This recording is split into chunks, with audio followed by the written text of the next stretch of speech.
Queridos hermanos, un saludo cordial. Aquí con ustedes el pastor Luis Aguiluz para el repaso de la lección de la escuela sabática.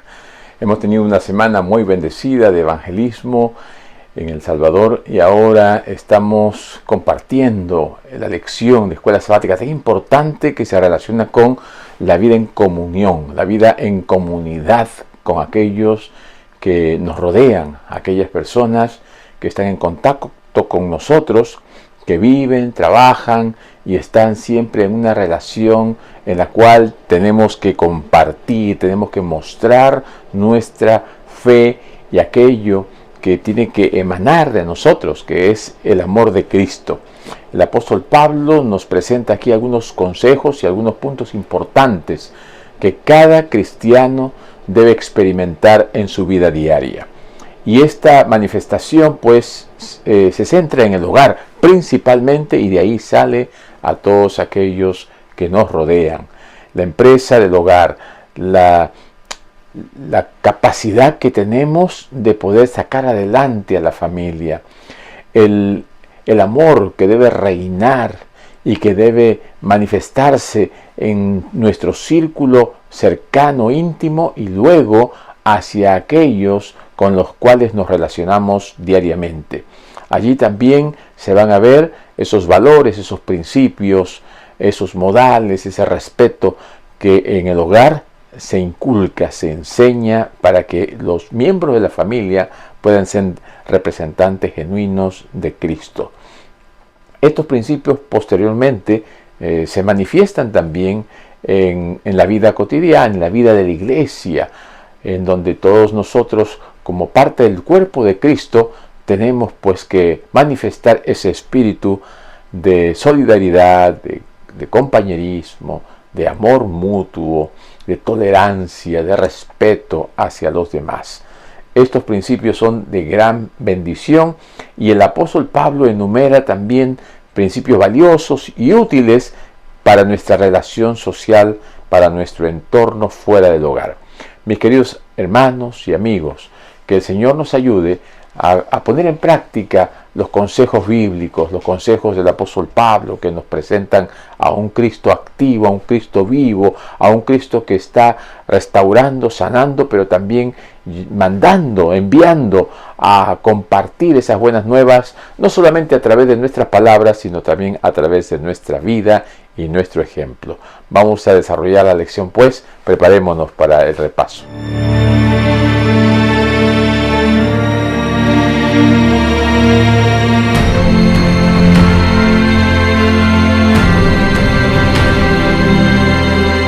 Apreciados hermanos y amigos, una bendición para cada uno de ustedes. Realmente es grato poder llegar hasta sus hogares, abrir la palabra de Dios. Es grato también pues saludarles y también recibir sus saludos. Que el Señor les bendiga. Si todavía no se han suscrito, suscríbanse para que podamos llegar a muchos amigos y hermanos y hogares. La lección de esta semana se titula La vida en comunión con los demás, y el versículo de memoria se encuentra en Colosenses capítulo 4, versículo 6. Dice la palabra de Dios: que su palabra sea siempre agradable, sazonada con sal, para que sepan cómo conviene responder a cada uno. Como mencionamos hace un momento, esta lección es algo práctico, relacional, algo que tiene que ver con nuestra vida diaria, con nuestro cristianismo en la calle, ¿no? En el hogar, en la iglesia, en nuestra relación con las personas. Esta parte es importante porque allí es donde se ve qué tipo de cristianos somos. Allí es donde nuestras reacciones, nuestras acciones, nuestras palabras van a crear un impacto. Y el Señor nos quiere mostrar que esto es parte de la preparación para el reino de los cielos. El primer consejo que nos da el apóstol Pablo es para los esposos. Y estas instrucciones están centradas en los principios de la Torá, del Antiguo Testamento. Aquí nos citan secciones importantes porque en la cultura antigua se tenía a la mujer en baja estima. No se le tomaba en cuenta. La mujer era una pieza de negocio, ¿no? Podían comprar, vender, podían despreciarlas. Era una situación terrible, ¿no? Jesús vino a poner a la mujer y a los niños también en el sitial correcto, correspondiente a como debería ser. El enemigo siempre ha tratado de denigrar a la persona humana, y así lo hizo con la mujer. Ahora el Señor, a través del apóstol Pablo, trata de restituir el lugar que corresponde, y más aún en la iglesia, en donde Cristo es quien reina y quien muestra la igualdad que debe haber entre el esposo y la esposa, el varón y la mujer. Ya no hay esas diferencias que antes habían. Cristo rompe todas esas barreras, ya no hay judío, ni griego, ni hombre, ni mujer, ni libre, ni esclavo. Todos somos unos en Cristo, uno en el Señor. Y ahora les aconseja a las casadas. Pablo dice, casadas estén sujetas a sus maridos como conviene en el Señor. Esa sujeción no es en el término de servilismo, servidumbre, esclavitud, sino en la relación de pareja. Uno es quien lidera, la otra persona es la que acompaña, pero que también es el complemento, es la ayuda idónea. Y ambos forman una unidad que debe ser indivisible, que debe ser una unidad sólida, estable, permanente. El Señor quiere que los dos sean una sola carne, pero quiere que el hombre sea la cabeza, quiere que el hombre sea el que lidere, con el apoyo, el respaldo, el consejo de la esposa también. La esposa, nos dice aquí, debe ser leal al Señor en primer lugar y al marido después. ¿Por qué?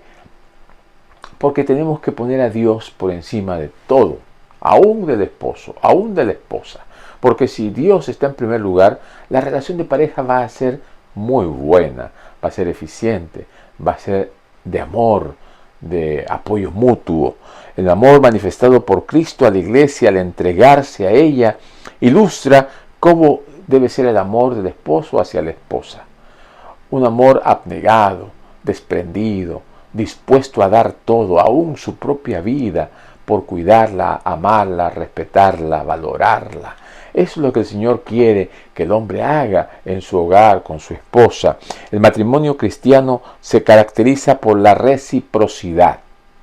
Ambos, no es que es 50-50, no, es 100% cada uno. Uno tiene que dar todo, no puede que ocultar nada, no puede dejar algo a escondidas o algo a un lado. El hombre tiene que entregar 100% y la mujer 100%. Y de esta manera hay una entrega total. Cuando los cónyuges se consultan, reflexionan, toman decisiones juntos, las cosas van a ir bien. Cuando uno quiere imponer sus ideas, va a haber siempre rechazo. Poco a poco esa relación va a ir minando y destruyendo la confianza, el amor, y en algún momento se va a resquebrajar. De igual manera, los padres nunca deben discutir delante de los hijos.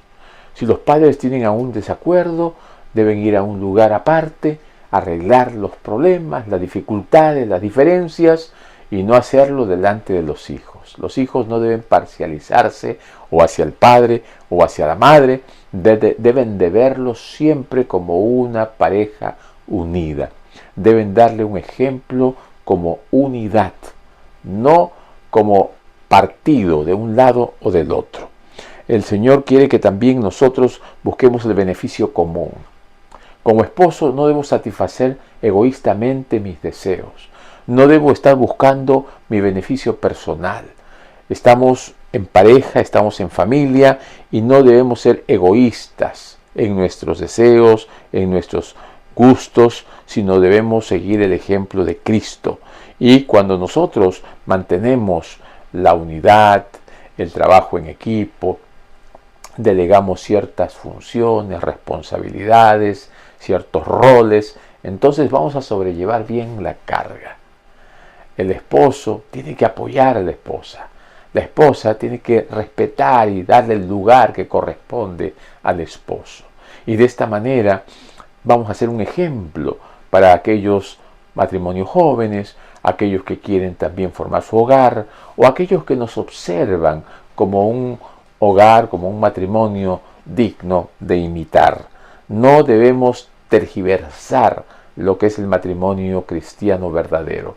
No debemos dejarnos llevar por ejemplos mundanos, por matrimonios que no son respetables, ¿no? Que no son representativos, que no nos inspiran, aunque sean de familiares o seres amigos, seres queridos, pero que tienen un matrimonio que no es adecuado.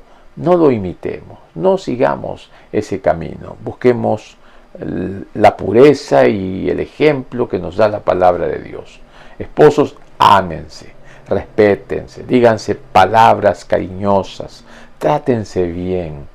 Si han discutido, perdónense, busquen reconciliarse, busquen mostrarse amor, decirse palabras cariñosas, que no quede en el pasado el romanticismo, el amor y las palabras que muestran ese amor. Seamos matrimonios cristianos genuinos, consagrados, que inspiren. El siguiente consejo que el apóstol Pablo da es hacia los hijos, ¿no? El trato que debe haber de los padres hacia los hijos. Y los hijos pues necesitan saber que son amados, que son valorados, que forman parte de la familia de Dios y que un día formarán parte del reino de Dios. Los hijos tienen que saber que nosotros nos preocupamos por ellos, que no solamente están allí para llenar un vacío, ocupar un lugar, o porque llegaron sin planificación. Los hijos deben de ser verdaderamente parte del hogar cristiano. Ellos también tienen que formar parte del equipo, tienen que tener sus roles, tienen que apoyar, tienen que aprender utilizando las manos, ¿no? El deseo de ayudar, de formar un equipo familiar. Entonces, cuando nosotros enseñamos a los hijos, no solamente por palabras, ¿no?, que es el precepto, sino por el ejemplo, ellos van a imitarnos, ellos van a seguir ese consejo que le hemos dado porque lo han visto, porque le hemos enseñado. Así que somos maestros, somos pastores, somos líderes desde el hogar. Nuestros primeros alumnos son nuestros hijos y ellos pues van a ser nuestra carta de presentación. Ellos van a representar a los padres, al hogar, a la familia, al apellido. Por eso es importante que dediquemos tiempo para ellos. No esperemos que crezcan, puede ya ser demasiado tarde. A los hijos hay que educarlos antes que nazcan, educándonos nosotros primero, reformando nuestros malos hábitos en hábitos que sean congruentes con los principios bíblicos, con la palabra de nuestro Dios. Seamos padres responsables. Tenemos que enseñarle a los hijos que el hogar es la bendición más grande de Dios y que nosotros tenemos que estar integrados, unidos, mostrándonos amor, cariño, respeto.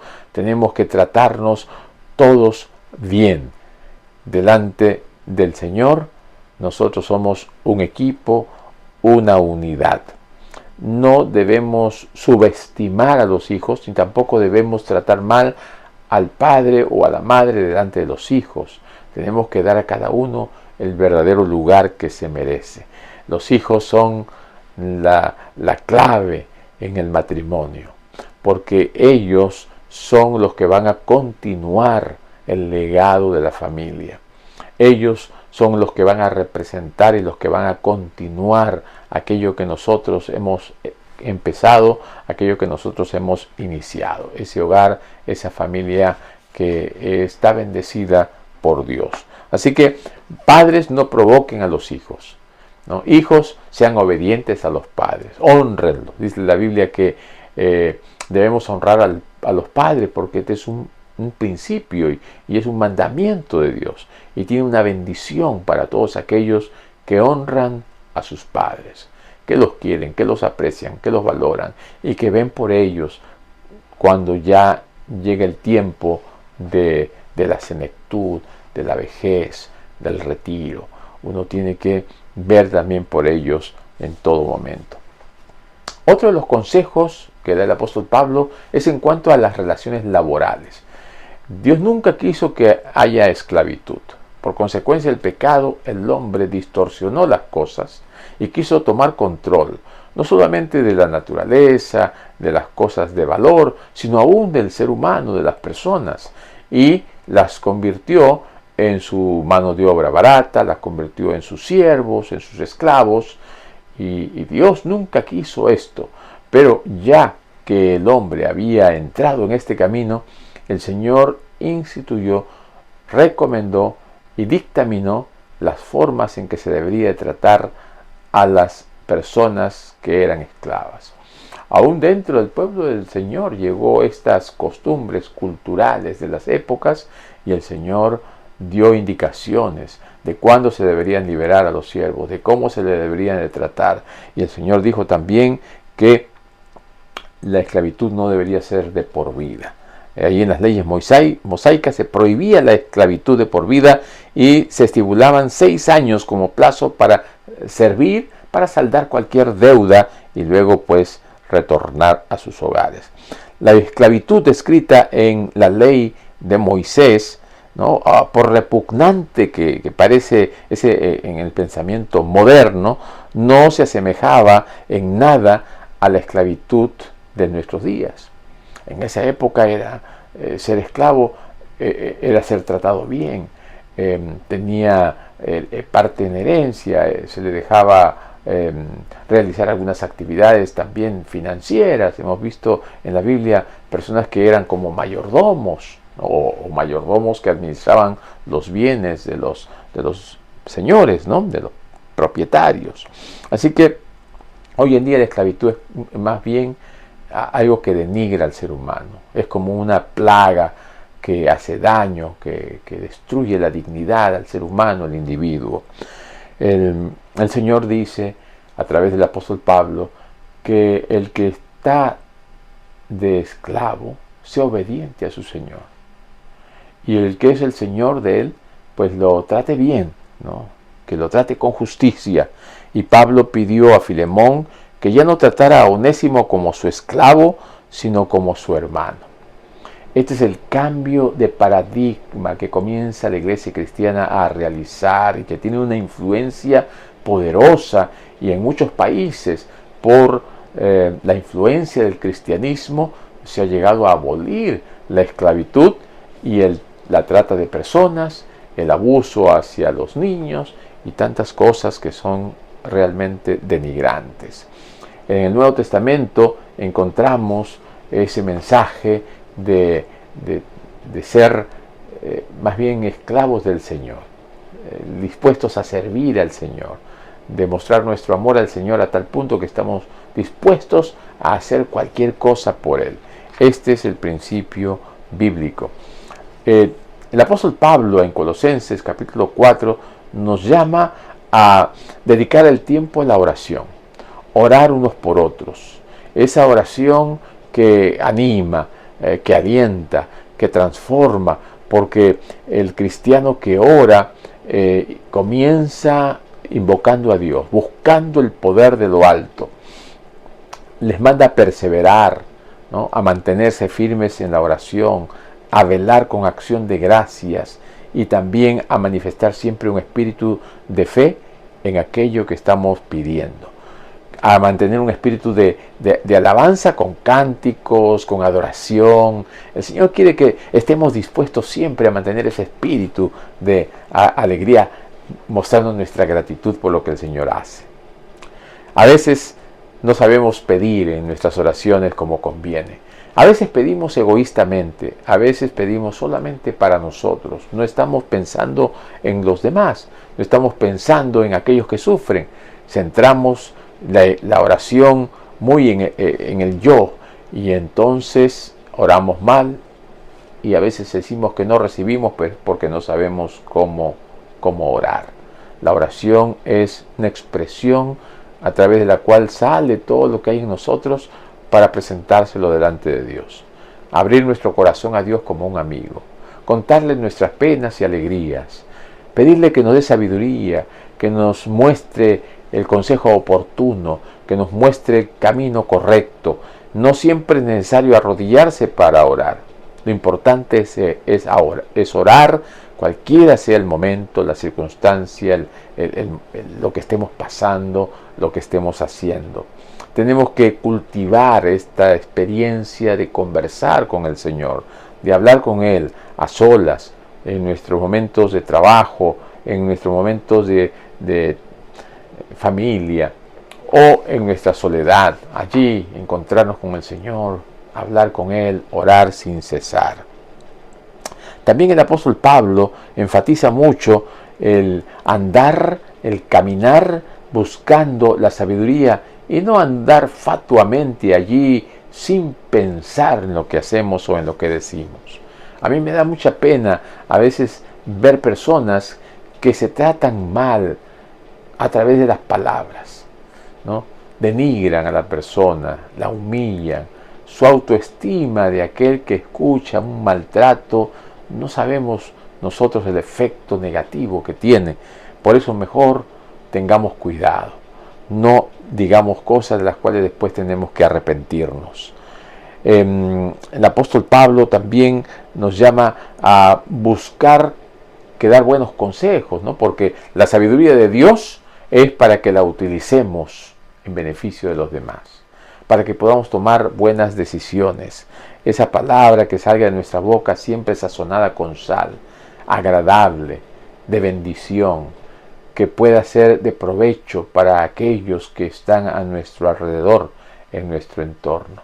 Que podamos nosotros siempre tener palabra que consuele, que aliente, que anime.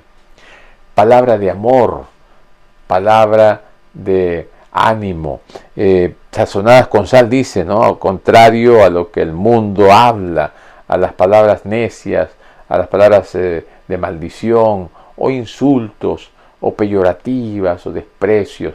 El Señor quiere que nosotros, como hijos de Dios, tengamos un vocabulario elevado, ¿no? Espiritual. No difícil de entender, pero sencillo, que llegue al corazón y que transforme a las personas.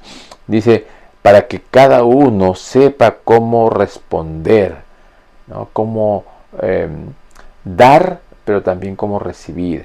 Qué palabras estamos dando. Y ese acto de dar, de compartir, solamente se logra cuando el Espíritu Santo está en nosotros. Esas palabras bondadosas, cariñosas, de afecto, ¿no? Porque dice la Biblia que los frutos del Espíritu se manifiestan cuando el Espíritu Santo está en nosotros. El amor, el gozo, el paz, la paciencia, la benignidad, la templanza, todas estas cosas son frutos del Espíritu Santo. Significa que el Espíritu Santo está en nosotros y nosotros debemos ser dignos representantes de ese poder que el Señor nos ha dado a través del Espíritu Santo. Tenemos que compartir esas buenas nuevas de todas formas, a través de todos los medios. Tenemos que trabajar en beneficio de los demás, para que los demás se salven. Los principales son los miembros de nuestra familia, los que están en nuestro hogar, sea la esposa o el esposo, sean los hijos, o sean algunas personas que trabajen para nosotros. Por eso el apóstol Pablo dice, en esa época eran los siervos, ¿no? Ahora tenemos empleados, tenemos personas que trabajan en nuestras casas, con nuestros autos, hacen servicios de una u otra forma a través de una retribución económica, pero nos están sirviendo. Y tenemos que tratarlos bien, tenemos que tratarlos con altura, tenemos que tratarlo de tal manera que esa persona vea en nosotros a un cristiano genuino.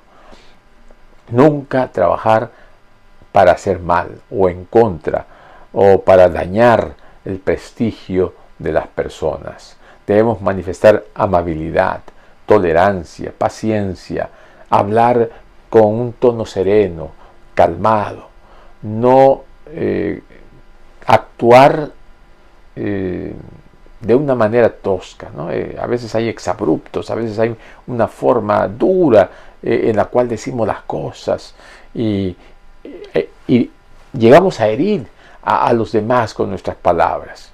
No, tenemos que ser muy cuidadosos, tenemos que tratar de ser sinceros, porque a veces cuando no hay sinceridad hay confusión, y cuando viene la confusión comenzamos a decir cosas incoherentes o hasta mentiras, y una mentira trae otra, y nos enredamos en las situaciones que a veces nos hacen quedar muy mal. El Señor quiere que nosotros nos aliviemos las cargas unos a otros. Y saben, en el hogar los padres tienen que ser los maestros, los que ayuden, los que encaminen, los que den solución a los problemas de la casa y encaminar correctamente a los hijos para que ellos también se enfrenten a la vida de una manera sabia y de una manera correcta. Si queremos caminar en la luz, debemos permitir que Cristo entre en nuestros corazones, que entre en nuestros hogares y que entre en nuestras iglesias. No podemos vivir una vida cristiana sin Cristo. Debemos manifestar ese espíritu en todas partes, en todo momento y en todo lugar. Cuando el Hijo de Dios está en el camino de la luz, va a ser una luz para los demás también. Por último, la familia no es simplemente un grupo de individuos, sino uno que está unido por el amor mutuo y porque comparten anhelos, risas, lágrimas, alegrías, tristezas, luchas, respeto mutuo, fe, fidelidad, la búsqueda de objetivos dignos, la búsqueda de la felicidad. La familia es el lugar en donde nosotros nos refugiamos, porque allí hay amor, porque allí nos esperan, porque allí se manifiesta Cristo. Y tú y yo hemos sido llamados por el Señor para dar al hogar esa alegría, esa vivacidad, esa fe, esa confianza, esa esperanza que nos va a mantener hasta cuando Cristo venga. Mis queridos amigos, que el Señor les bendiga y que podamos pues tener un hogar que sea una bendición para todos los que entran dentro de nuestras puertas. Que aprendamos a vivir en comunión con todos aquellos que nos rodean para que puedan conocer a través de nosotros a Cristo Jesús. Que el Señor les bendiga. Nos vemos la próxima.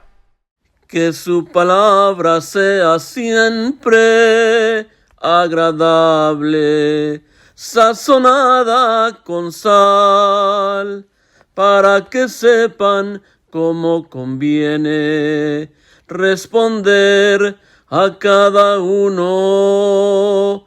Que su palabra sea siempre agradable, sazonada con sal, para que sepan cómo conviene responder a cada uno, responder a cada uno, responder a cada uno.